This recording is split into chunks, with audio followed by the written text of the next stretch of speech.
Muito bem, vamos lá ao segundo tempo dessa nossa primeira aula sobre scanners aqui no seu universo do mecânico. Por ainda falarmos de conectores, né? Vamos aí nessa aula inicial, falando de localização, conectores, módulos, etc. Está aí na telinha de vocês uma ECU, uma unidade de controle eletrônico tipo Multec 700, né? Uma aplicação aí bem forte, né? Foi uma das injeções eletrônicas no Brasil que mais tivemos no mercado, né? Começou finalzinho de 91, 92, foi até 96, né? O Multec 700 da GM, de uma unidade de comando eletrônico, bem ali embaixo à direita do porta-luvas, e um conector específico também, não era padrão ainda, é específico dessa linha junto ao próprio módulo. Então está ali na lateral, né, direita, abaixo do porta-luvas. E aqui temos algumas características interessantes, tá? Nesse sistema Multec 700, né, temos aí o que ainda? Esse conector era limitado para comunicação com scanner. Ele é simples, mas apresentava uma grande lentidão. E ainda, através dos pinos A e B do próprio conector, fazendo um jump, poderíamos ter acesso ao código de piscadas no painel de instrumentos, né? Bastava contar as piscadas e depois ver a tabelinha. Mas o scanner, mesmo esse conector grande, pessoal, né, de 10 pinos, ou 10 pinos, tinha ainda que ter a alimentação externa. Ou seja, tinha que estar ligado ou ao acendedor de cigarros ou à bateria do veículo. Tá? E também ainda era limitado. Nesse sistema, tá? Vou até voltar a telinha aqui, ó, dele em si, Multec 700, tá? Para vocês não se esquecerem e gravarem isso. Tá? No scanner, você vai ter a função de atuadores, uma função chamada ajuste de CO ou apenas função atuadores. O que acontece nessa função? Internamente o scanner é como se ele jampeasse os terminais A e B do conector diagnóstico. É o mesmo do código de piscada? É o mesmo. Qual é a diferença? O código de piscada é com a chave ligada. Isso que eu estou falando é jampear com o motor em funcionamento. O que acontece quando eu tenho, né, essa função ajustes no scanner ou jampeio o terminal A e B nesse sistema Multec 700? Primeiro, a luz de injeção vai acender. A ventoinha, o eletroventilador vai ligar. E a marcha lenta vai ficar um pouquinho mais alta. Qual é a função dessa sequência de ações? Ó, luz acesa, o ventilador do radiador ligado, a marcha lenta um pouquinho mais acelerada. É a hora de ajustar o parafuso. Fica ali no paralama, né, dianteiro direito dessa linha de carros. Por dentro, no compartimento do motor, tem uma capinha amarela. Tirei a capinha amarela, ali dentro tem um parafuso, um potenciômetro, que o parafuso não sai do lugar, ele só mexe na tensão elétrica desse circuito. O que eu vou regular nesse parafuso? Vou regular a rotação? Vou regular o quê? O ponto? Nada. Eu vou fazer o ajuste fino da mistura. Esse potenciômetro chama-se potenciômetro de ajuste de CO. O que é CO? Monóxido de carbono. Então além do teu scanner entrar em atuadores, em ajustes, ou jampear o A e B, com o motor ligado e aquecido, vai acender a luz, vai ligar o ventilador, vai subir um pouquinho o giro. Como que eu regulo esse parafuso? Vou ligar o analisador de gases no escapamento e ajustar o potenciômetro até ficar com mais ou menos 1% de CO. Pessoal, estou cansado de ver manuais ou mesmo cursos que dizem: não, deixe com 2,5 volts, que é a metade do pulso do potenciômetro, né? Porque ele é de 0 a 5 volts. Deixa no meio que fica bom. Não fica bom. Não fica bom. Por quê? A prescrição não é um controle em volts do potenciômetro. A prescrição de todo esse trabalho, de ligar o scanner, entrar em ajustes, ligar o algodão de gases, é ajustar o índice de CO, monóxido de carbono. Tem que estar entre meio a 1,5, né? Na média 1% de CO em marcha lenta. Olha só quanta coisa se faz no carro com o scanner, até ajustar o parafuso, né? O potenciômetro de índice de CO dessa linha Multec 700. Tá? Bom, outro sistema muito polêmico, né, na sua época, sistema EEC4. O que é esse EEC4? Engine Electronic Control 4, né? Controle eletrônico do motor 4. É o chamado EEC4, utilizado muito, né, na linha Ford e, claro, na geração auto-latina, né, que juntava Ford e Volkswagen, portanto, também apareceu bastante na linha Volkswagen. Vamos falar sobre ele?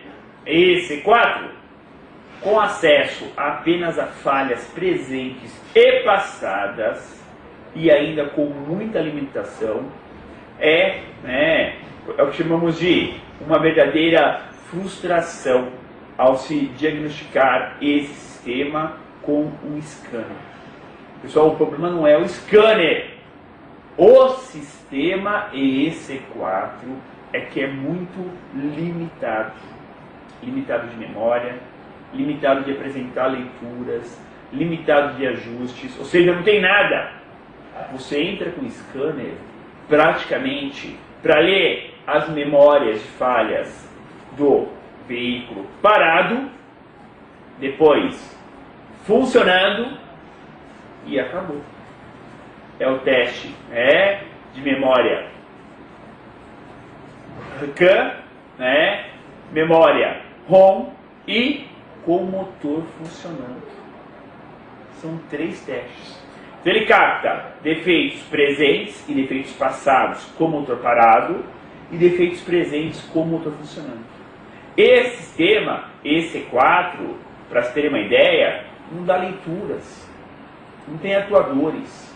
O atuador é testado sozinho quando você faz o teste com o motor dinâmico, né? O teste dinâmico, o motor funcionando.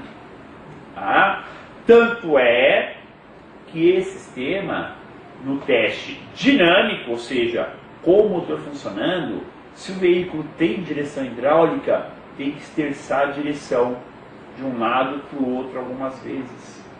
Em determinado momento, ele vai pedir para acelerar o motor.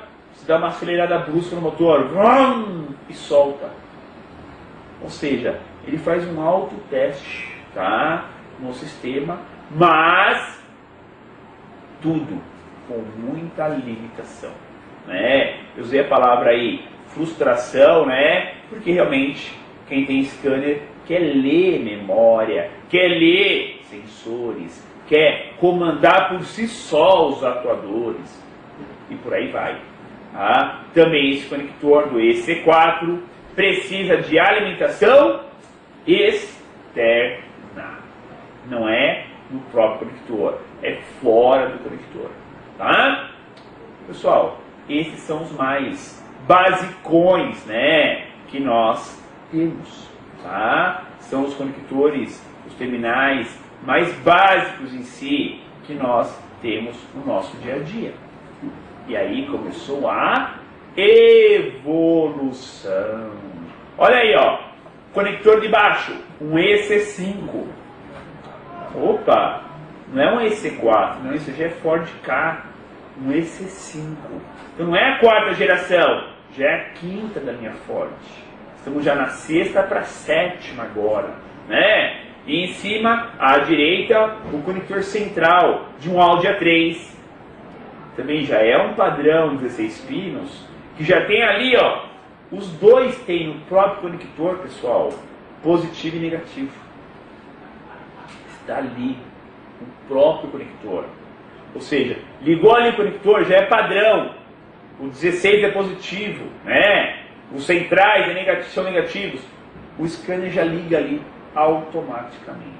Só que em ambos, ó, temos algumas ainda, né, invariáveis. Posição. Enquanto o Ford Ka, né, está numa lateral inferior, o Audi está no centro do carro, bem no console central. Então, mesmo assim, temos algumas variáveis a tratar, tá? Então, a partir de 97, temos um forte início de padronização nos conectores e os pinos dentro do conector. A localização que ainda não estava sempre do lado esquerdo, próximo do condutor. Mas, isso aí, ó, vai chegar, né? Não tem jeito, tá? Bom, a operação no scanner, tá? Lógico, vai variar muito de scanner para scanner, né? Cada um tem uma sequência de funções, mas algo muito próximo, muito parecido. No scanner, inicialmente, temos 4 grandes botões. Primeiro, a seleção do carro, né? No Brasil, é muito comum selecionarmos montadora, veículo, motor e aí o sistema. Pegue os scanners importados da Europa, quase que você não escolhe o sistema. Você entra na montadora, male às vezes no veículo, pumba, ele já acha o sistema automaticamente. Tá? No Brasil isso é mais assim, selecionar tudo. Tá? Porque o Brasil, pessoal, temos o quê? Muitos veículos importados. Ó, simples. Honda Civic, nós temos o Honda Civic, os mais novos são os Honda Civic BR, aqui no Brasil. Mas antes disso, nós temos Honda Civic do Japão, tem um padrão de comunicação. Honda Civic do Japão, foi para os Estados Unidos, depois veio para cá. É outro padrão. Até algumas peças do carro também mudam. Tá? Depois de selecionar o carro e temos aí a comunicação com o módulo, temos geralmente 4 botões básicos. Temos na telinha, ó, TCUI. T é o teste, a C, contínuo, U, a unidade e o I, outras informações. E isso vai abrindo, pessoal. Dentro desse botão testes, temos as falhas. Pronto, ele já te dá ali embaixo o código 018. Falha no acionamento da bobina 1. Retorne para sair. Ele começa a comunicação. Calma, a aula de hoje ainda não é forte nesse quesito, tá? De comunicação. É só buscar alguns tipos de seleções disponíveis que nós temos aqui. Tá? Ó, um outro tipo de seleção disponível, só para visualizar, ó. No mesmo botão de T, de teste, temos falhas, depois AT, atuadores. Ou seja, eu começo a comandar os atuadores. Ó, começa a mudar o nível do que o scanner faz ou deixa de fazer. Tá? Mais um botão, só para exemplificar para vocês, ó. F de falhas, AT de atuadores, AJ de ajustes. Já entra em ajustes de alguns componentes. Eu posso resetar, ajustar, mexer em relação a F. Então calma. Então, hoje é a primeira aula. Esses botões, essas funções serão mais exploradas especificamente. Porque, pessoal, aí começa, né, a grande dica. O quanto é possível explorar mais e melhor o scanner. Tá? Só para constar, como sempre, a memória de defeitos da ECU, do módulo, sempre está vinculado à luz de anomalia, né, que padronizou, né, é um motorzinho agora, né, em relação a falhas graves ou não graves. Isso a gente vai abordar mais adiante, tá? Mas luz acesa tem que ter algo gravado no scanner.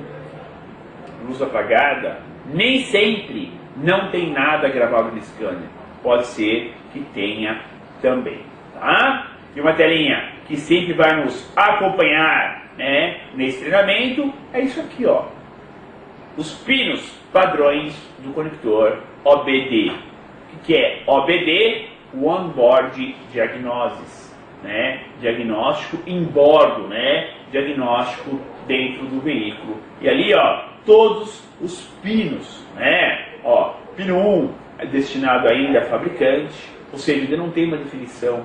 2, o pino bus positivo da norma SAIJ 1850. 3 é fabricante. 4 e 5, ó, são os ground, né? São os massa. Pino 4 e 5 é o que, pessoal? Sempre tem o pino 4 e 5 nos conectores, pode ver. São massa, tá? Pino 6, rede CAN alta. 7, um dos mais utilizados, né? A linha K-Line, né? É usado nos ISO, né, mais antigos. 8 e 9 é fabricante.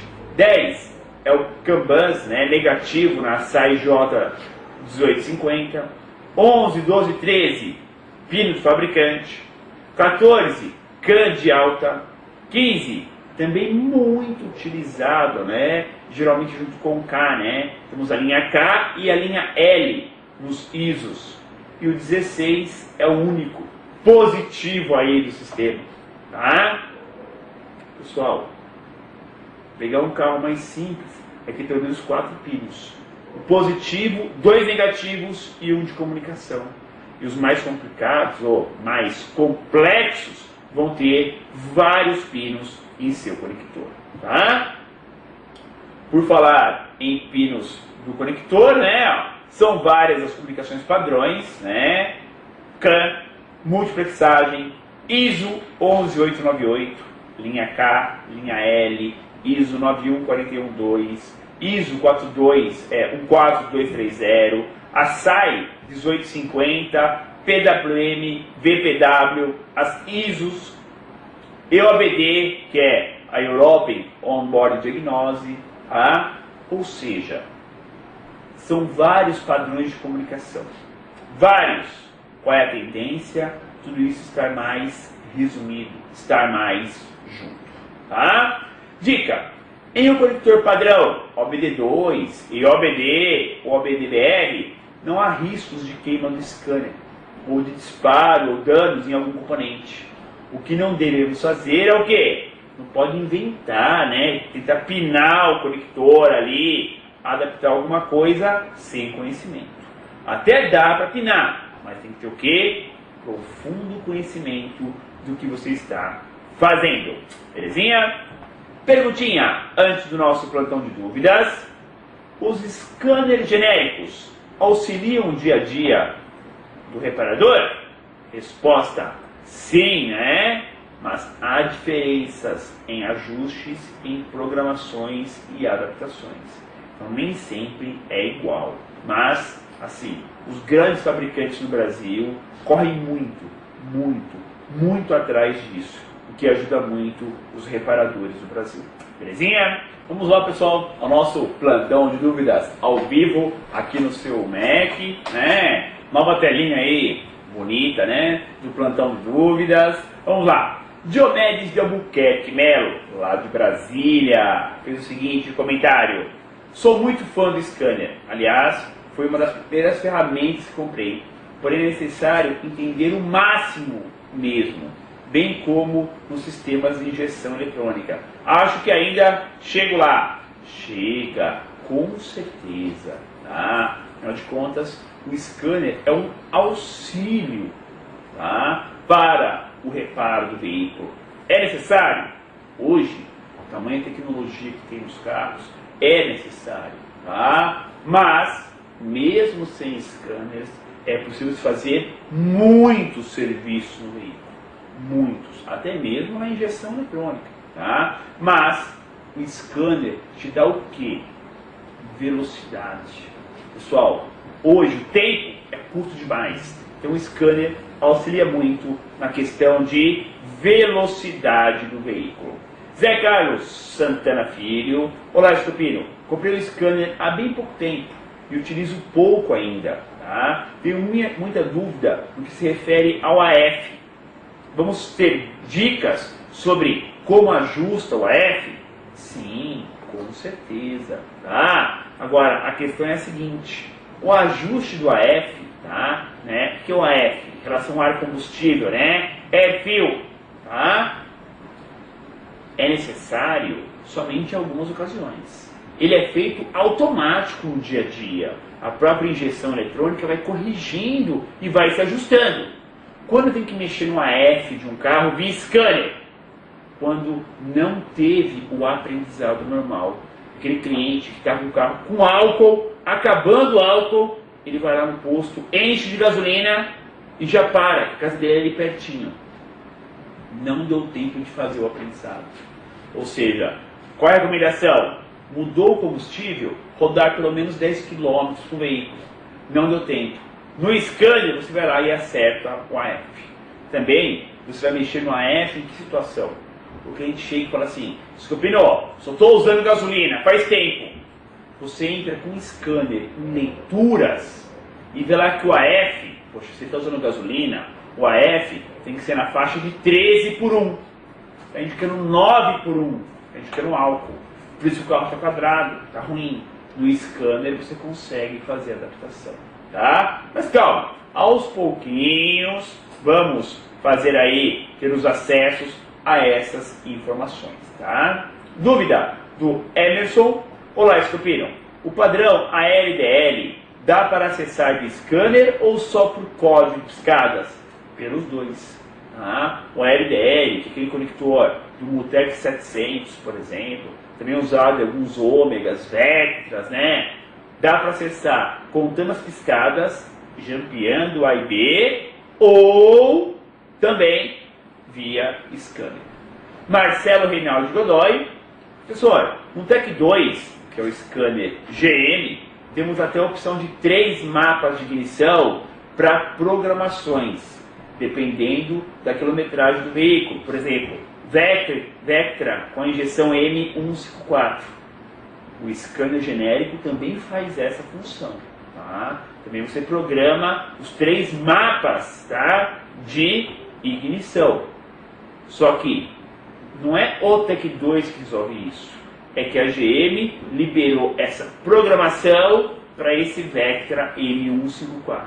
Ou seja, não é o scanner que fez a diferença. Foi o que a montadora disponibilizou. Tá? Muito bem, caros alunos do universo do mecânico, nós damos aqui a nossa primeira aula sobre scanner. Muitas dicas virão ainda pela frente. Obrigado por nos acompanhar, fazer parte aqui do MEC. E semana que vem, quinta-feira, veremos scanner funções especiais, parte 2. Um abraço a todos e até o nosso próximo encontro. Meu nome é Gerson Santos, eu sou responsável técnico pelo SAC na Sampel. Hoje eu vou deixar uma dica para vocês aí. A dica de hoje é em relação à peça 2740, o coxim do câmbio do KA97 em diante. Essa peça ela tem uma particularidade que ela deve ter, aconteceu o seguinte, ela tem que ter essa membrana aqui, essa folga aqui, ela deve existir, ela não pode ter a borracha aderida ao metal. Porque o serviço que vai ser feito nessa peça aqui, ela vai abaixar e vai fazer com que essa membrana se solte. Então isso daqui não é considerado desplacamento ou falta de adesivagem na borracha metal. E essa borracha ela tem que existir aqui para não deixar o alumínio bater no outro alumínio e fazer um barulho maior. Nesse coxim do câmbio principalmente, que a gente está comentando do KA. Existe um outro também, que nós temos aqui o coxim dianteiro do motor, do lado direito, que é o 3026. Esse daqui é a mesma condição para a peça da GM. Ela tem que ter essa folga. Essa folga aqui tem que existir para que ela não passe a vibração para o conjunto de embreagem. Então, nessa parte, as duas peças não podem estar aderidas, elas têm que estar com essa folga aqui. O motor vai abaixar e vai ficar uma folga bem maior aqui, e aqui no câmbio vai ficar também essa folga entre o alumínio e a borracha. Tá aí mais uma dica que deixamos aí da Sampel, e qualquer questionamento ou dúvida que vocês tiverem, entre em contato com a Sampel. O telefone é 0800 19 1404 e o e-mail é saque@sampel.com.br. Muito obrigado.